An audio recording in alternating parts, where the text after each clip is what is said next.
What's good? What's good? It's the one, the only, but what do I know? Boxing coming back at y'all with another one, man. I had to give my reaction to the Gervonta Tank Davis versus King Ryan Garcia press conference, man.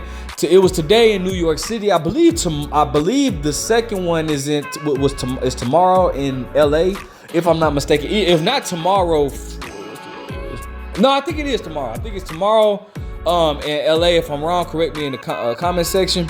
But man, bro, this is a fight, man, I'm looking forward to. Man, first and foremost, let me give a shout out to both fighters, Ryan Garcia and Tank Davis, for really making this fight happen, because this is what boxing needs.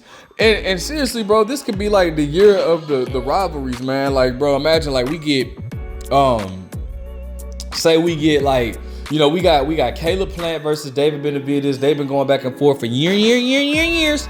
And then we got Ryan Garcia versus Tank Davis. They've been going back and forth for years.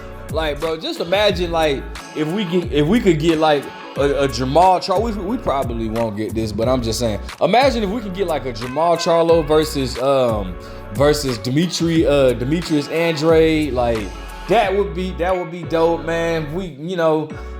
Man, this year if we was to get Terrence Crawford versus Errol Spence, bro, this would be like the top. This year would be like insane, bro. Like everything we asked for, we would be getting. Like that would be dope. But regardless, man, we're gonna stick to what we got right here. All right. So in the press conference, man, it was a pretty interesting press conference. There's nowhere. Do not like it. Listen, I'm gonna tell you right now. Yes, they've been going back and forth at it for years, but it is nowhere near as entertaining as the Caleb Plant versus David Benavidez press conference. However, this fight commercially is gonna be bigger than all. Like this fight commercially, I'm gonna be honest with you. Commercially, this fight is actually bigger than Errol Spence versus Terrence Crawford. Commercially, you know, now to the fight fans, of course, the Terrence Crawford versus Errol Spence fight is bigger, but commercially, this fight is actually bigger. You know, but you know they've been going back and forth, man. They were at the press conference. It was not too much. It wasn't too much talking until the face-off. I know Ryan been stating for years that he was gonna knock Tank out in 2 rounds, but he kind of seemed to switch that up, you know, and rightfully so. He got to say what he got to say to sell the fight. I'm not mad at dude. One thing I did notice though.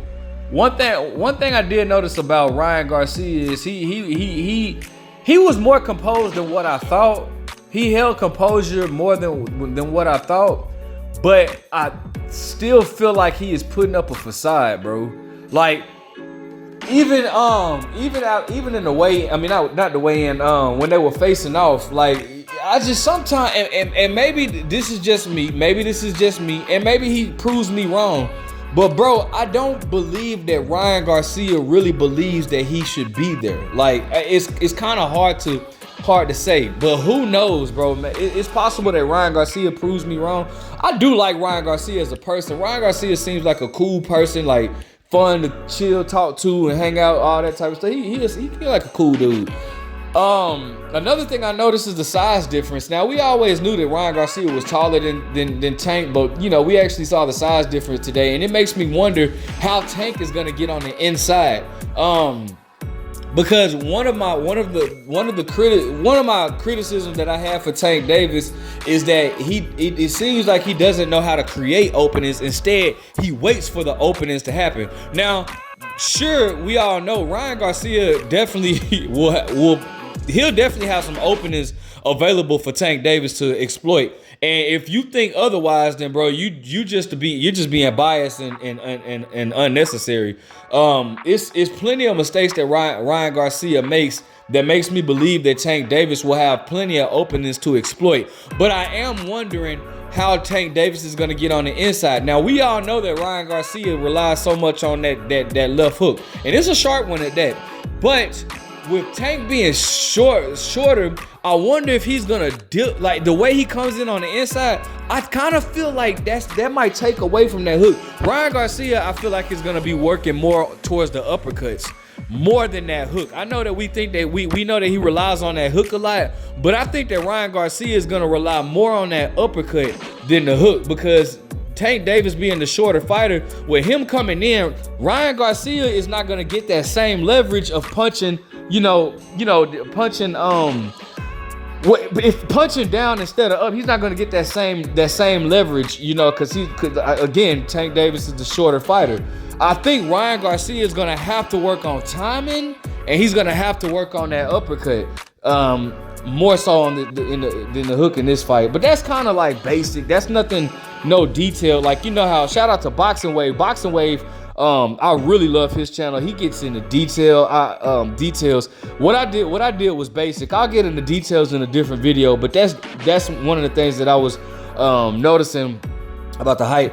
And again, just wondering what type of how Tank Davis plans on working his way on the inside.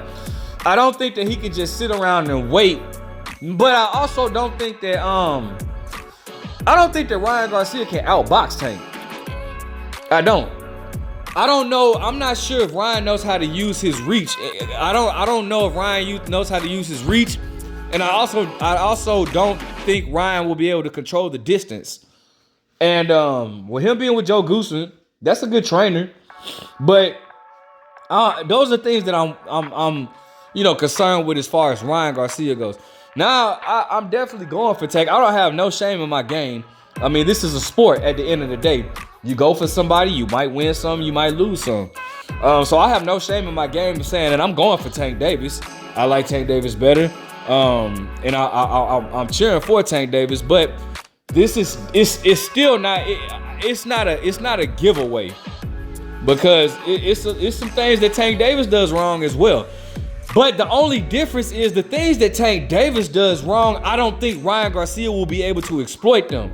Like what Tank, I'll give you an example. With Tank, I feel like a fighter like Maidana would be hell for Tank, because Maidana's gonna swarm on you and not give you a chance to think. Where Tank, like I said, Tank doesn't, he just, I don't know, man. Like he doesn't create the openings, he waits for them. And he's very patient. And I'm not saying that Tank is a dumb fighter at all. I'm not saying that at all, because obviously, he knows when to go. But I just think sometimes Tank will give away a lot of rounds waiting on that opportunity or whatnot. So,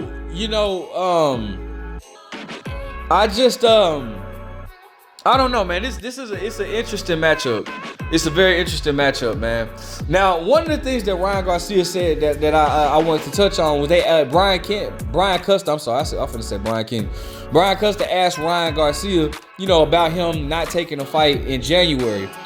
And Ryan Garcia responded by saying, you just never know what can happen. He said he really wanted this fight to happen so bad that, he didn't want the chance of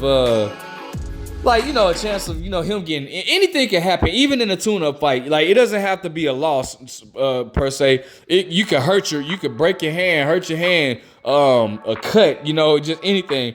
And I agree, and I understand what Ryan Garcia is saying. I definitely understand that. However, I don't want that to be an excuse should Ryan Garcia come up short. I don't want them saying, oh, well, Tank Davis had a fight before Ryan Garcia and he was more active. That's not no excuse, because Ryan Garcia had the chance. As a matter of fact, they were actually going to put the fight out here in Phoenix, Arizona. And I was looking forward to that. At first, because it was going to be on the same day as Jermell Charlo versus Tim Tszyu. Now, I wasn't going to go because of that. But I was, looking forward to it or whatnot. But, he chose not to. And I don't blame him at all for that. I don't blame Ryan Garcia at all for that. However, I just don't want that to be an excuse. Now, things did start to heat up at the face-off. At the face-off, that's when all this stuff came out, the trash talking. You can see Tank say, you ain't like that, and he was saying something about they can't fight for you, and Ryan Garcia was like 100% and all that. So, I like how they kind of spice it up. Like I said, the press conference, it was a solid, about like a 6. I give it a 6 out of 10. It wasn't bad, but it wasn't all that, all right? But I'm looking forward to the press conference tomorrow to see what they are going to do. All right, let me know what you guys think about the press conference. Who do you think is going to win this fight? Like, comment, subscribe, but what do I know?